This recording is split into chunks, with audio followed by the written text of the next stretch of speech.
बच्चालाई दुध नचलाइकन बसिराखिछस्, नातिले अघिदेखि रोइराखेको छ, ढोलाइराखिछस्, अनि तेरो दुध चुसाइ छैनस्।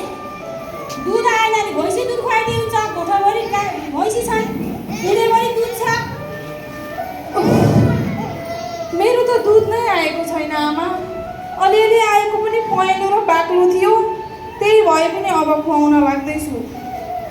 अनि तैँ त्यो पहेँलो दुध चाहिँ मैले निचोरेर खाऊ, नाति केटाले पचाउन सक्दैन, भनेको निचोरेर खालिनेस्। पहिलेका बुहारीहरूले के टेक्देर मैले पनि त्यति पापाजना बच्चा हुर्काएको, तेरो श्रीमानलाई मैले नि हुर्काएको हो के, नभए कुरा गर्छु र मैले। फाल्न त फाले आमा, तर दुध नै आए जस्तो लाग्दैन मलाई त। बाबुले पनि राम्रोसँग चुसेकै छैन।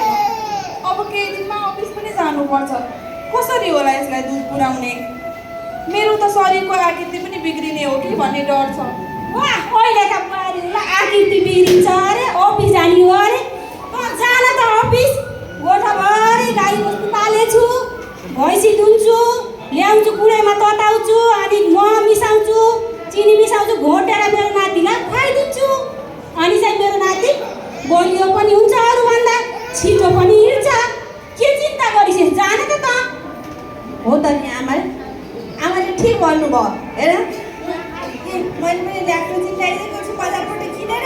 यो खुलाएपछि त कसैले भनेको ठुलो पनि हुन्छ अरे, मोटाउँछ अरे। त्यसपछि त हाम्रो छोरा त जस्तै हेर्छौँ भइहाल्छ नि। ल दुध खुलायो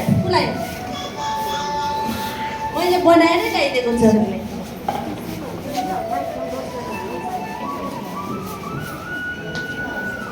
खाऊ मेरो बाबालाई अब अनि बल्ल हाम्रो छोरो ठुलो हुन्छ। मेरो चाहिँ काम छ, ल खुलाइराख बेला बेलामा है, म गएँ ल। हुन्छ बुढा। आमाको दुधको दुध खुवाउँदा गीता र रमेशको बच्चा बिरामी पर्छन् र बच्चा रोइरहन्छ।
अनि बच्चाको पेट पनि हल्का फुलेको जस्तो छ।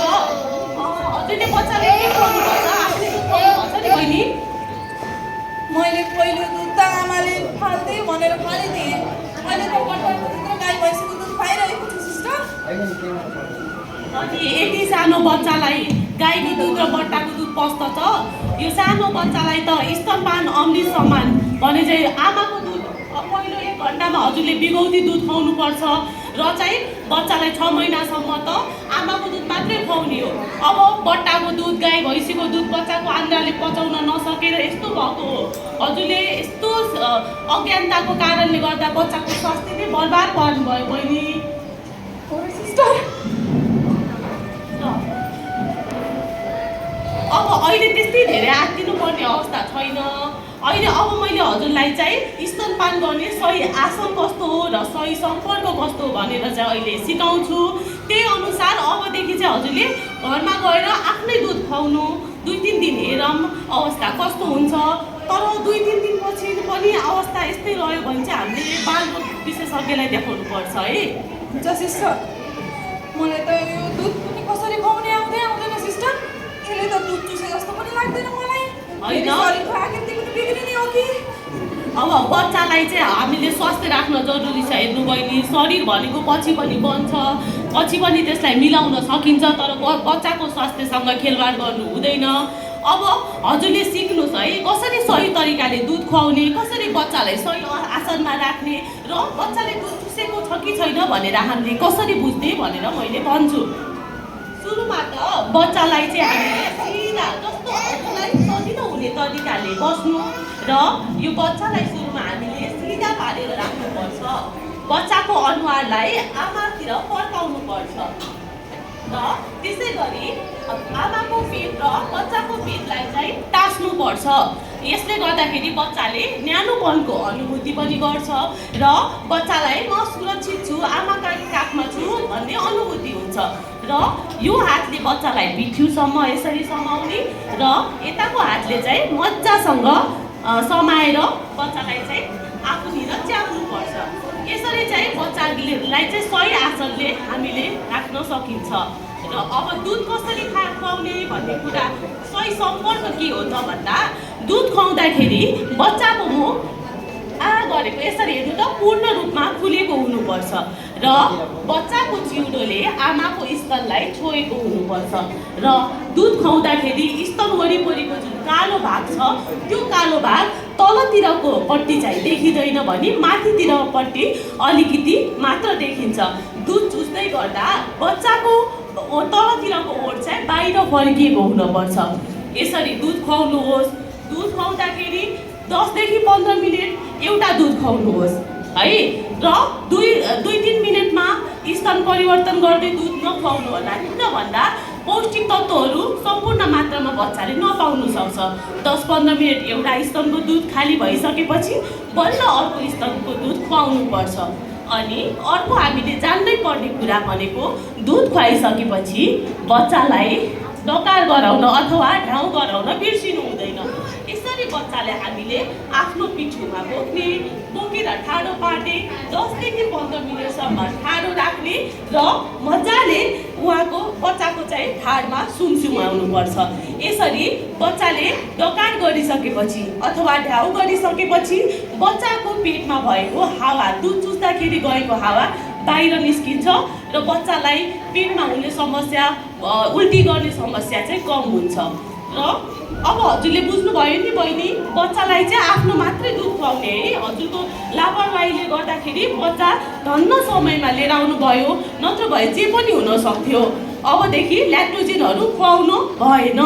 बुझ्नुभयो आमा? हजुरले पनि यो कुरा बुझ्न जरुरी छ, बाबाले पनि बुझ्न जरुरी छ। हजुरहरूले त उहाँलाई स्तनपान गराउन प्रोत्साहन गर्नुपर्छ। यसरी बट्टाको दुध खुवाउने हो त। अनि यो त मैले 1500 हालेर पसलबाट ल्याएको नि त। यो खुवायो भने त छिटो बढ्छ अरे, ठुलो हुन्छ अरे, मोटो पनि हुन्छ अरे भनेर मैले 1500 यति महँगो हालेर ल्याएँ। अब यो दुध नखुलाउने त? अनि 1500 हालेर ल्याएँ भनेर अहिले हजुरको बच्चाले कति दुःख पायो। अलिकति पनि लिएर आउन ढिलो भएको भए अझै 1-2 दिन पर्खेको भए बच्चालाई जे पनि हुन सक्थ्यो। 1500 को सट्टामा 15-20 हजार पनि खर्च हुन सक्थ्यो उपचारको क्रममा। त्यसैले अब व्यापारीहरूले त मोटो हुन्छ, हेर्दाखेरि स्वस्थ हुन्छ भनेर भन्छन्, तर आमाको दुधसँग कुनै पनि बाहिरी दुधलाई दाज्न मिल्दैन र बच्चालाई अपच गराउने हजुरहरूले यही बोतल हेर्नु त, यो बोतल पनि कति फोहोर हो। यस्तो फोहोर बोतलमा हजुरहरूले दुध राखेर बच्चालाई खुवाउँदा यहाँभित्र भएको कीटाणु बच्चाको पेटसम्म पुगेर बच्चालाई यस्तो झाडा पखाला लाग्ने बाध्य हुने भएको। त्यसैले हजुरहरूले आजदेखि यो बट्टाको दुध, ल्याक्टोजेन, गाई भैँसीको दुध खुवाउन भएन। यसलाई चाहिँ बहिनी हजुरले आफ्नो बच्चाको स्वास्थ्यको ख्याल गर्न पर्यो र यस्तो दुधहरू नखुवाएर मैले सिकाए बमोजिम घरमा गइसकेपछि आफ्नै दुध खुवाउने। यसले बच्चाको रोग प्रतिरोधात्मक क्षमतामा पनि वृद्धि ल्याउँछ। बुझ्नुभयो?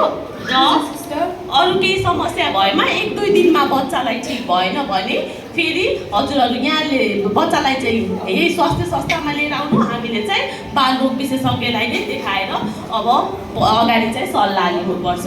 हस्, नमस्कार।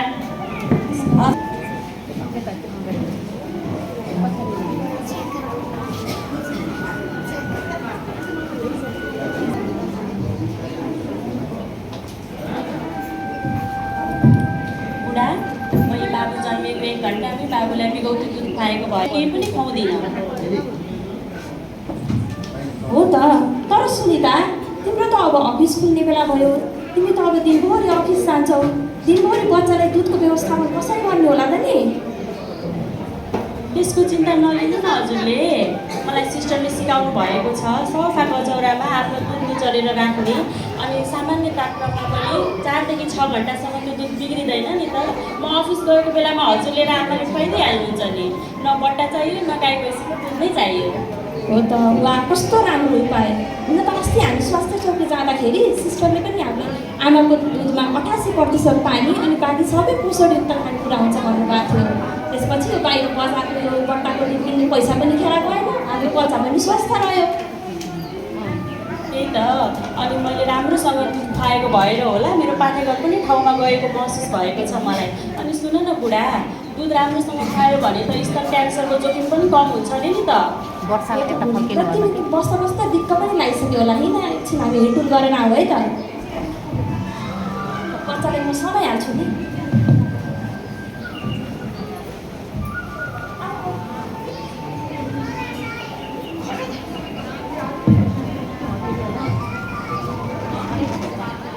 त्यो हटाइदियो